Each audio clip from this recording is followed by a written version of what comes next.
Hello, everybody, and welcome to the Building It Online podcast, a podcast all about the successes, failures, and learnings from growing businesses online.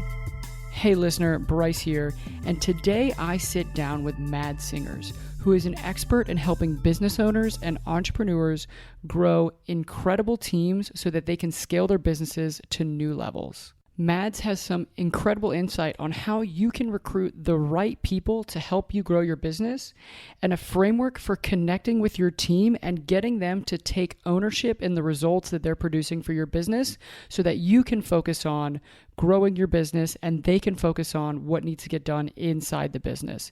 This is an incredible interview for anyone who is thinking about scaling their business and needs to get the right people in place to help them do it, because you can only grow so much working on your own. So let's jump in and hear what Mads has to say about the number one skill you can learn to help you grow your business to new heights. All right. Hello, everybody, and welcome to today's episode of the Building It Online podcast. Today, I've got Mads Singers with me. He is a management consultant and coaching expert. So, Mads, thanks for coming on the show today.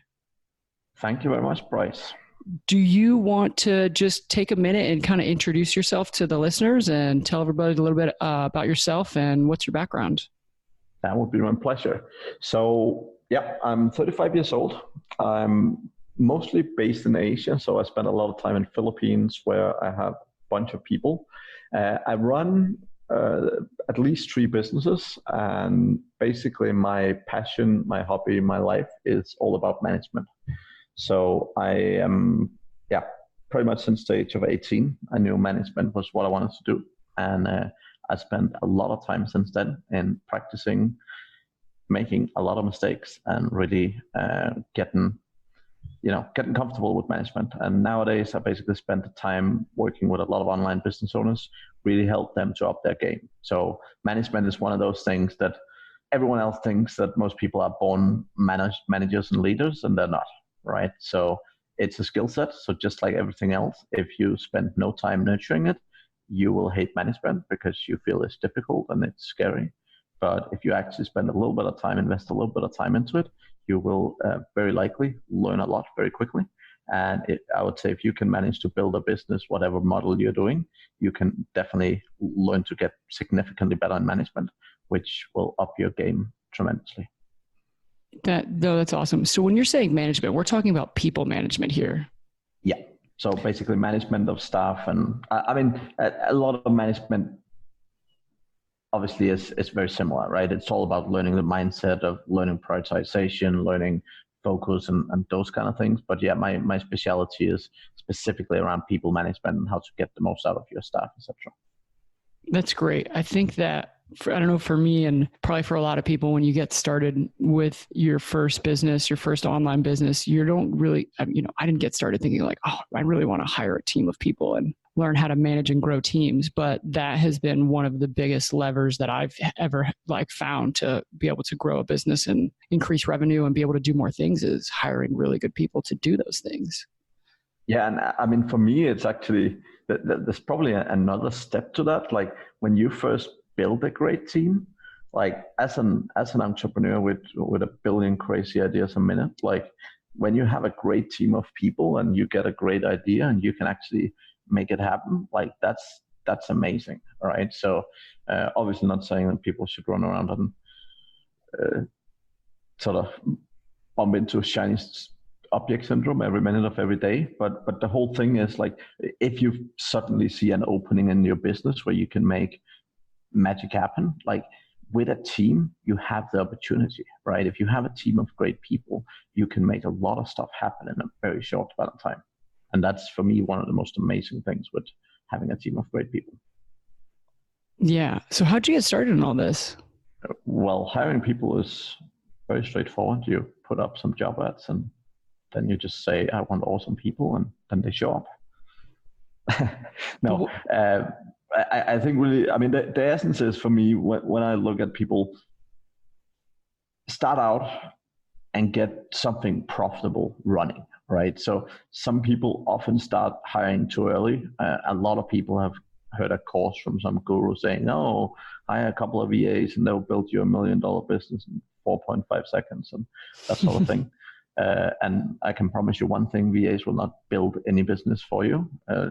Neither will normal employees. But you can obviously leverage people with great skill sets to do things, right?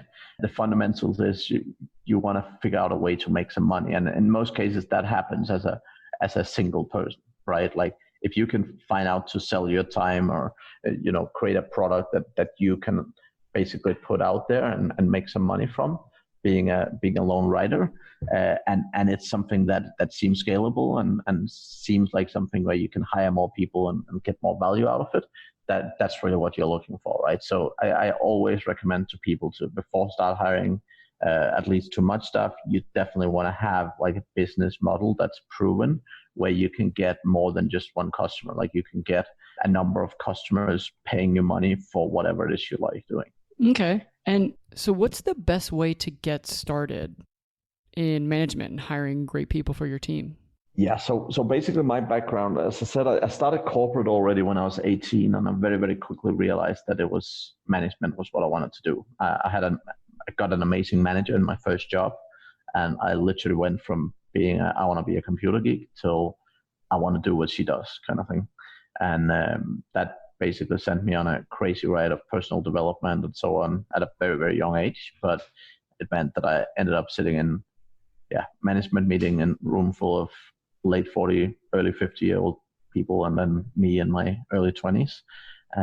Super interesting. And I realized one thing, which is most people, even in management, is doing work to pick up a paycheck. And that was my ambition. So therefore, when you actually want to do things, when you want to move things forward, you very quickly find a few people, or hopefully you find a few people that want to do amazing things just like you do. And I've started a few businesses while I was working corporately as well.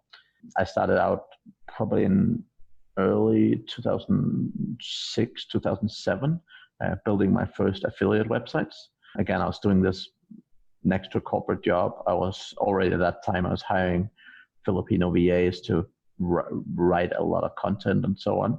And that went really, really well for a year or two, until Google started playing with animals and let penguin and pandas out. And then I hated my life for a few months, and I decided never to look at SEO again, which also changed. But yeah, I had a really good sort of initial reaction. I made a bunch of money, and then one day Google took my business away. So I was kind of like, that was annoying. I've still always been keen on the people thing, right? And for me, that have sort of been the essence of everything. And then eventually I was working with IBM at the time, doing various management roles. And I started doing sort of coaching, and I started helping other people on the side. And eventually I started making a fair bit of money doing that. When you're working sort of 60, 70 hours a week, if you suddenly spend 5-10 hours doing another business that starts making you similar amount of money, you start asking some questions. And that was what I did. And I figured out that I might be better off just focusing on what I could do. And yeah, that's why I'm here. And so now today you have a company that you hire people for people, and you also coach people on how to manage their teams. Is that right? Yeah, correct. So one of the things I realized when we were doing coaching with my clients was the fact that a lot of people are not particularly great at hiring. So very quickly that turned into, at the time I had moved to the Philippines, and I was like, wait a minute, I'm great at hiring, I'm great at managing people, so why not help people solve that issue? Which I did. So basically we have an outsourcing business with about 130-ish people now. And basically help a lot of clients do what they need done, and basically help support them with the management aspect, so they sort of just focus on what needs to be done and how. And then we support with all the personal stuff and all the different cultural stuff. And my internet is not working, and my computer is 17 years old, and all that crap. So we try and take care of all that for people, so they can basically just tell people what to do and how. Cool. Well, let's get into some of the management stuff. So when we're talking about hiring and managing really badass teams. What's kind of like the 80-20? Where would someone put their effort to get the most bang for their buck? Well, the simple solution is by my management course, simply because that is the 80-20. I've basically put in 7 different modules, and they are definitely the areas that I recommend people to explore. Obviously, there's a lot of other resources out there, so you can go and do it other ways as well. But basically, what I focus on in my course, number 1 is learning to understand different types of people. And I use a framework that I love called DISC, but there's a lot of different frameworks out there. The whole point is that you want to learn to understand how different people think, because most people don't think like you. And one of the biggest issues most managers and most business owners ever face when it comes to people management is the fact that they make assumptions, saying, expecting other people to think and act and behave like they do, which is often wrong, which means they make a lot of mistakes. And that could be mistakes in terms of communication, motivation, the deliverability. I mean, simple things from a motivational standpoint, like not everyone's motivated by money, right? Some employees would rather have a cool big new screen so they can do a better job than they would like a bigger paycheck. For some people, that's like, oh, wow, that's totally impossible. I don't believe that. And for some people, that's like, yeah, that's me, right?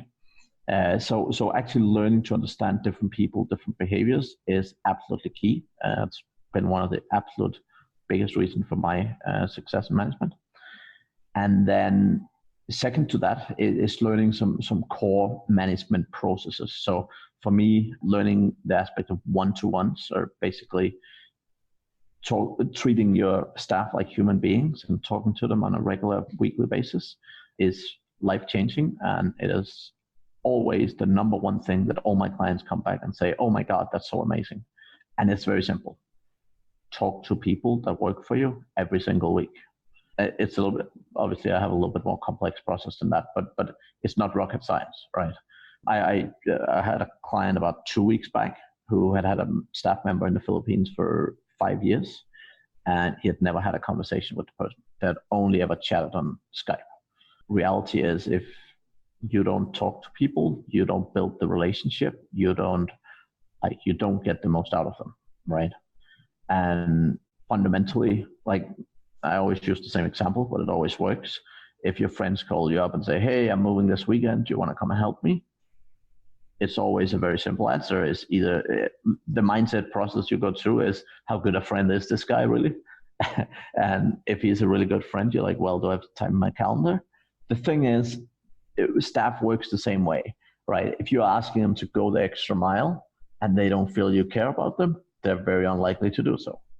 If they do feel you care about them, they're very likely to do so, even without you asking, right? And a lot of the time in business, going the extra mile it's not just a customer thing or whatever. It's about, like, it's both the sort of, it's 9:05 and I'm still here, but there's work to be done, I will finish it before I go home type thing, to the, oh shit, something's burning on a Saturday afternoon, I'll go check it out, right? Yeah. And that's some of those things that just make such a huge freaking difference when it comes to business, right? Yeah. So what I'm hearing you say is, like, that's something that can really help you motivate your team to take a lot more ownership in what they're doing. So rather than just kind of showing up and doing like a checklist of things, they'll really feel like they own a part of your business. They own an outcome in your business, and they're going to go that extra mile to, like, make sure things happen right. Yeah, and most people are always saying, like, oh, I wish my staff would take more ownership, and, I care so much about my business, but my staff don't. And the problem is not that the staff don't care about the business. The problem is you don't show the staff that you care about them, right? That's the number one differentiator in getting people to care about you and your business, is really showing other people you care about them. Right? Yeah, that's great, because I know that that's something that me and a lot of the people that I talk with struggle with, is, really trying to get people to feel like they take a lot of ownership. So I think that's definitely something really applicable to everybody. So you're saying sit down with your staff once a week. Is there, like, do you have a framework for how that conversation goes? Yeah. So it's usually sort of 10-10-10. So The first 10 minutes, it's all about them. It's for them to speak about whatever they like. They can talk about football, they can talk about the wedding, or they can talk work, they can talk whatever. It's the essence here is this time is for you to get to know your staff. If you ever have a staff calling in sick and saying, oh, I can't come to work because Bob is going to the hospital. Now, if you don't know if Bob is the dog, the cat, their husband, or their son, then you have a problem, right? You don't know your staff well enough. So making sure you know your staff and really sort of show them that you care goes such a long way. So first 10 minutes, all about them. The second 10 minutes is all about you. It's all about you talking about performance, right? Most managers avoid talking about performance or don't measure it or expect people will magically improve by just the manager thinking hard enough about it. That doesn't work. So if you want people to improve, if you want people to be significantly better, you need to talk with them about their performance. Because again, when people see that you care, when people see that you actually look at their performance on a consistent basis, they are actually gonna care more about it and actually try and improve it. So that's the second 10 minutes. The last 10 minutes is where magic happens. So generally, most people don't learn how to learn. So when you go to school, your knowledge is being put into your face and you're kind of just sitting there and like, okay, most people don't know how to learn. And most entrepreneurs will learn it. And that's one of the reasons why they become successful, because they learn self-development. They learn how to actually make stuff happen, right? They know if they have a problem, they can go and Google it or YouTube it or read a book or whatever to solve the problem. Now, most of your staff generally will not know that unless you hire really, really amazing staff, right? The way to get them to that point is by showing them the process, very, very, very small steps at a time. Now, the way I go around it is generally sit down with them. Now, if their staff were not performing, the development point have to be around how do you get from where you are today to performance. That is the only discussion. Now, at that point, if the other scenario is that in your business, they're performing really well, and the question then becomes, what do you want to do in the future, right? What do you want to do within this business? What's sort of your future dreams? How can we help you move forward, right? In either case, it's basically a scenario where you go down and say, well, okay, so you're working in customer support, you're not hitting the expected targets. You might be too slow at what you do, or you might be, I don't know, the customers find you rude on the phone or something like that.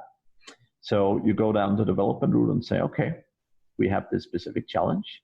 Right now, you spend twice the amount of time answering a phone call and handling a phone call as all your colleagues.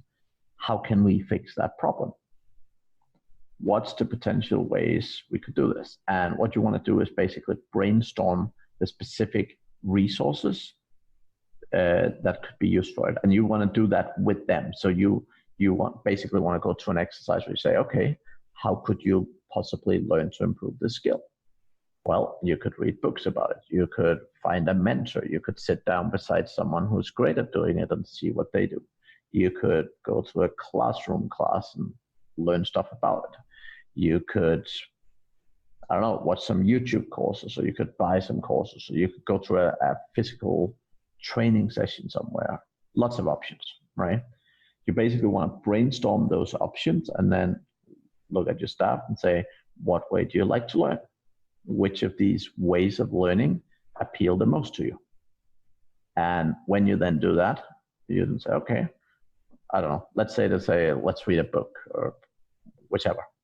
You then go down and take it down one more step and say, okay, you like reading books. For next time, go out, research, and find 2 potential books that you think could help you either solve or improve this current problem that you have, right? So basically the step from one meeting to the next would literally be go away, find 2 books that could potentially help you move or improve the current challenge that you have. Now, this is where you want to make it small. It's not read a book, it's not find a book, read a book, and come back to me and talk about it. You want to make the goals initially so small that people cannot fail. Because in the beginning, the focus is so much on making sure they succeed and making sure they have a good experience doing it, right? So you really, really want to make sure that they have a good experience going through this. And basically, when they come back the following week, I want to say, great, you found 2 books. What are they about? And then you talk with them a little bit about it and say, okay, for next week, go out, buy the book and read the first chapter. And let's talk about it. And then you actually talk about it with them. Like, what did you read? What did you learn? Was it good? Was it useful? Do you still feel this could perhaps help you solve the problem, etc.? And you sit them and you go for the following week. Read another 1 or 2 chapters or something. But make it small goals. That means even if they realize 30 minutes or an hour before the meeting that they haven't done it, they can still sit down and do it to make sure they achieve the goal, right? Now, when you do that over a period of time, when you go through different skills and so on, basically what will happen is people will start realizing at some point, wow, I can actually learn shit that I didn't know by simply going researching and figuring it out. What will happen, and what happens with most of my staff at least, is that you sort of sit down with them and you're like, okay, find a new book, and come back the week after and they suddenly read 3 books on the topic, right? So when people get personal development, it is mind-blowing, and it is something that will benefit your company so immensely much that they understand. And again, this is how you help develop extremely amazing people. That's an awesome framework. Simples. And so how does this change if someone's got a remote team or an in-person team? I mean, is this pretty much the same framework? You're just doing this over video calls instead of in person, or do you kind of have? Yes. Okay. Yeah. Now, you want to do this with every single person who reports to you every single week. Now, it's every person reporting to you, not every person in your company. Now, If you have 25 people reporting to you, you're definitely doing something wrong from a management standpoint, but that's a different discussion. So as a business owner, generally, you would probably want to not have more than sort of 4, 5, maybe 6 people reporting to you, right? That's sort of ideally the type of limit you would look at, right? And so then your focus becomes kind of working with, coaching and growing these key people that are reporting to you, and they're the ones going off and getting all the work done in your business. Right, exactly. Now, the big difference, the big mind shift between being a freelancer or between being a one-man band who delivers to having a team of 5+ people is the fact that it stops being about you. And this is where most people hinder the growth of their business, because they don't realize that it's no longer about them. They still think it's about them running in, jumping in,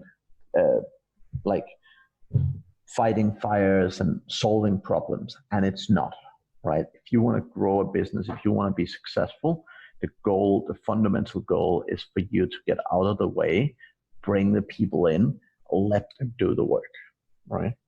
Okay. Yeah, the fact that you run 3 businesses says you've probably figured out a lot about running one, huh? Yeah, and I actually have a podcast as well. I just interviewed a very interesting guy called Terry Kyle, who runs a big hosting company called VPX. And it was very interesting. Like he had learned some of those lessons, unfortunately the hard way, but it was very, very interesting to sort of hear how people sort of walk through it step by step, right? But the fundamentals and really what a lot of my training generally focus on is, and it sounds, everyone says it, oh, don't work in your business, work on your business. And reality is, even if people sort of have a vague idea what it actually means, they don't know how to do it. Mm-hmm. And that's really what I focus on, right? Because if you work in your business, if you're the one executing all the time, you're not building a business, right? You're literally just building yourself a full-time job, and that's not scalable. Yeah. So How do you, when you're getting into the team hiring, because this is something I've struggled with and I've talked to other people about this, how do you know who to hire first? Because I think the two sides of the coin are usually like hire some low cost entry level people and get them to do some kind of more process oriented stuff, or do you want to hire like a professional that can really come in and take a lot of ownership in that department of the business? So like for my example, like I run paid advertising. I know a lot of people out there, they're doing SEO, they're doing whatever the service. So are you hiring the entry level checklist people, or are you hiring someone to come in and just take ownership of the whole client side of the business or the whole sales process of the business? So, and for this one, there isn't a right or wrong answer to this one, unfortunately. The right answer to this is it depends what you need, right? So if you have a business where you're currently sitting manually doing a ton of very, very basic tasks, then hiring a low-level person who can go and do that instead of you probably makes sense, right? It's really very much looking at your business and seeing what does it take to scale this thing. Now, I always like bringing in amazing people to in the beginning of the business because they can grow with the business and they can grow with you, and that's great. Now, I don't necessarily see very expensive people and very cheap people being either good or bad.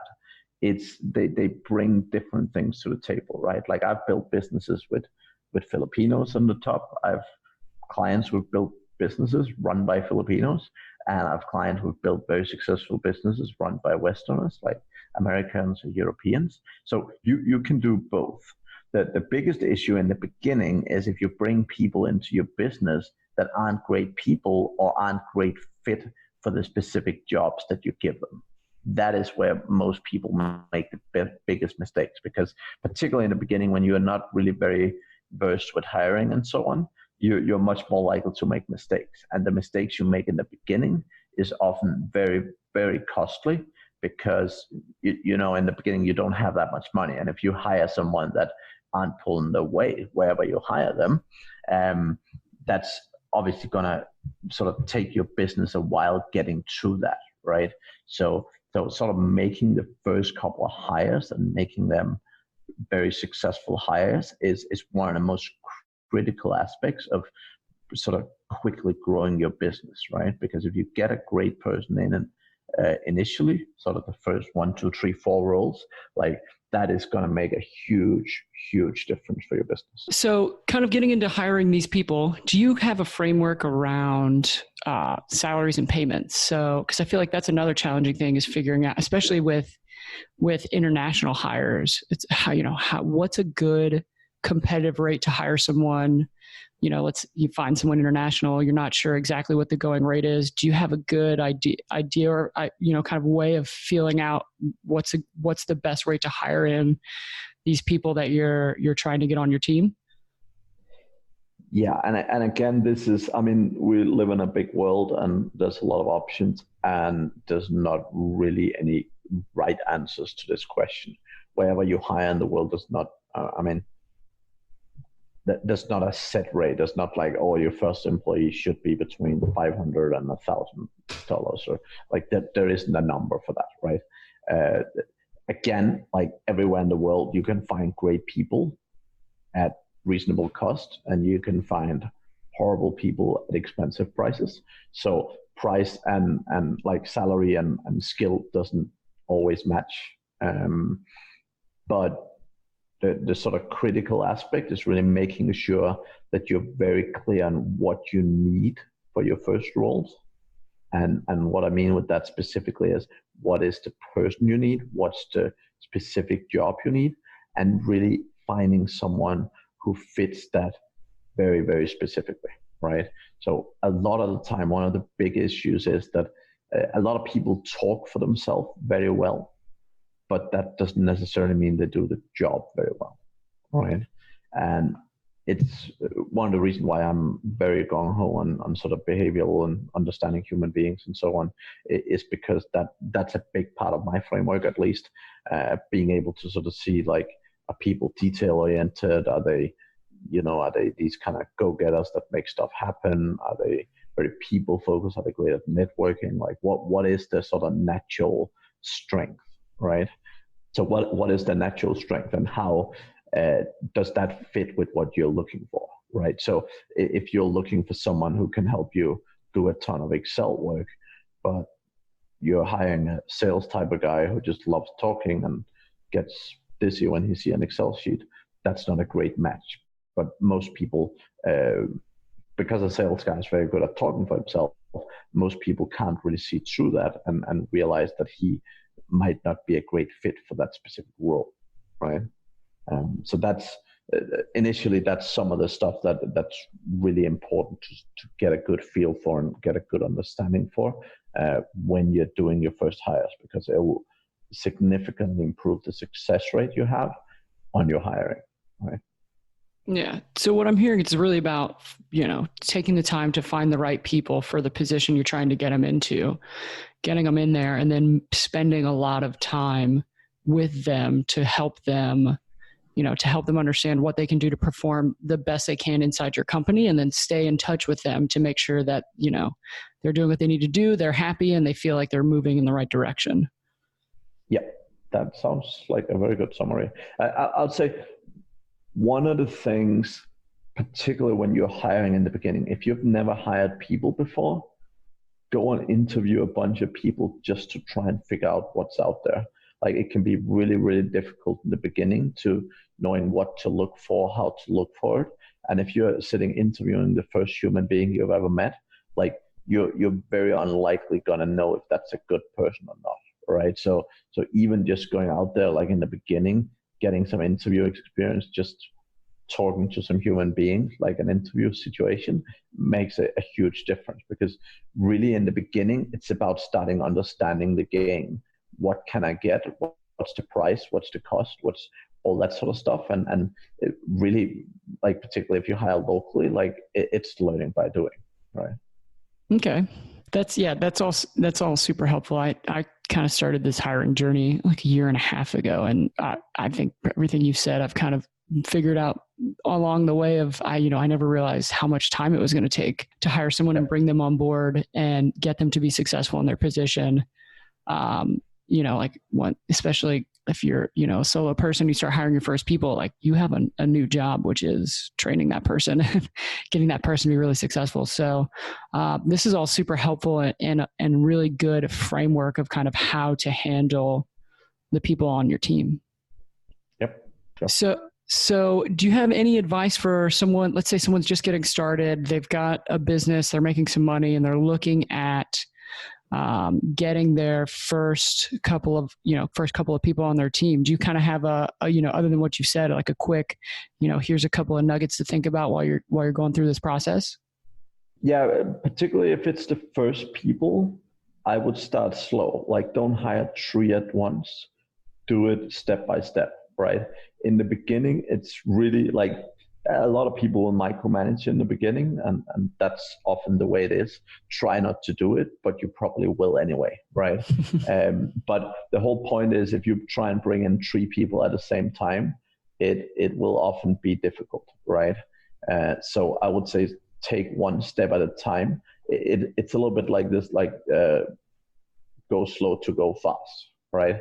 It's more important that you get someone in and they feel cared about and they feel, they get trained well and so on, so that they can actually add some real value to your business, rather than trying to bring in 2 or 3 people at a time. And because you're growing, and like it's better to grow a little bit slower initially, just to, when you haven't got the experience in hiring and so on, just to make sure that you actually get some of that stuff under your belt, right? Because again, making 1 or 2 hires can be difficult, but if you're trying to hire multiple people at one time, it can put you under a lot of pressure, right? And likewise, from a sort of profits perspective, like again, if you go out and suddenly hire a chunk of people, like that can put your sort of profitability under a lot of pressure. And particularly in small businesses, you want to make sure that profitability stays, right? Very often you hear people sort of like I am reinvesting my profits, but very often they don't know what they're doing. They think it's like reinvesting their profits, but really they end up with a business that isn't profitable instead. And that's not a great mindset to have. So you want to always protect your profits and sort of start the hiring fairly slow to make sure that you really get some great people on board initially. Okay. And I would say recruitment is probably one of two skills that's the most important for the business owner. So learning to get better at it and actually investing time in doing it is probably one of the best investments you can do, because learning the art of finding great people and building a team of great people, that is, if you want to be an entrepreneur and build businesses, that is one of the most important things you can do. Yeah. No, this has been fantastic. And thanks so much for coming on and sharing all this information. So real quick, just to kind of wrap things up, a couple of quick questions for you, just some kind of rapid fire questions. What would be some of your favorite books or podcast resources people could dive into if they want to go deeper into this? I love the title and I love the book even more. First, Break All the Rules: What the World's Best Managers Do Differently. And I love that book, besides the title, because of the fact that it's basically focused on showing how many different people with different skill sets, different mindset, all end up very successful in management. And the concept of the book and the focus of the book is really saying you don't have to be a certain person to be an entrepreneur. You don't have to be a certain person to be a great manager. What you have to do is get to know yourself and your strengths and your weaknesses, because you have to figure out how you manage people, how you manage your business. And the way you do that is by figuring out what are you really good at and playing to that strength, figuring out what you really suck at and finding ways to compensate for that. And not everyone's the same. So if you're like, oh, well, I think, Elon Musk is amazing, I want to be like him. If your personality is nothing like him, you will fail, right?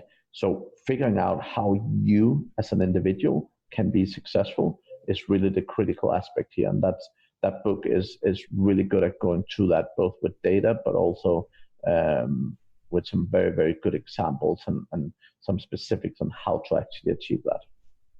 So that's definitely a favorite of mine. From a management standpoint, pretty much everything with Peter Drucker is amazing. A little bit dry if you're not super enthusiastic about management, but amazing. And yeah, there's a couple of good resources. Awesome. And then do you have any like top favorite business mentors that people like you look up to, alive or dead, but people that if you could have anyone that you could go out to a business advice for, who would they be? Personally, I really like the mindset of people like Jack Welch. He is very, very different from me, but he was definitely a very successful CEO. And I like the way he looked at people. Like, he was very good at getting the most out of people. I would hope that I'm also somewhat okay at that, but I obviously do it with very different tools and in different ways than he did. But I think he was a very inspirational person in terms of having sort of very rigid, like he had a very, very strong mindset of saying, okay, once a year, the bottom 10% of performers, we fire them, right? And we keep filling up with better people. And in the Western world, that's kind of like, don't do that. That's horrible. You can't just fire people like that. But in building an amazing company, that's a really interesting way of thinking of it, right? And it's really something that appealed to a performance culture. Again, that might not be something that's good for every business, but it's a very interesting way to look at things, right? So I think he is probably one of the ones that I would look up to a little bit of how he managed to learn a lot of skills and really do things very, very differently and do them very successfully. That's good. I like that. I noticed your trend of doing things differently. Okay. And last question. Do you have any awesome productivity hacks that you find help you be really productive in today's hyper distracted world? I do. I actually literally just released a productivity course with a guy called co-released with a guy called Chris Reynolds. which is amazing. Obviously, beside the course, for me, one of the absolute key things is getting up early. I think there's no better productivity hacks existing in the world. One, make sure you still get your sleep, but getting up early and having an early start is, probably the number one secret, I would say. Awesome. I love it. Well, Mads, thanks so much for everything. Do you want to let everybody know where they can get a hold of you at? You mentioned you have a course. Where can they find all these things and get to know what you're up to if they want more information? Definitely. So madssingers.com is the number one place to go. I have what's called the Management Academy, which is basically where I teach people the evil secrets of management. That's probably the best place to go. Generally, I'm on all the social channels, etc. As I mentioned, I have a podcast as well, specifically about management. And I think that's the key places. Awesome. Well, we'll be sure to link all of that up in the show notes for this episode. So thanks so much for listening, everybody. If you guys want to get a hold of Mads, you can, find him in the show notes. Leave us a review if you like this episode, and be sure to tune in next week for the next episode of Building It Online. So thanks, and have a great day.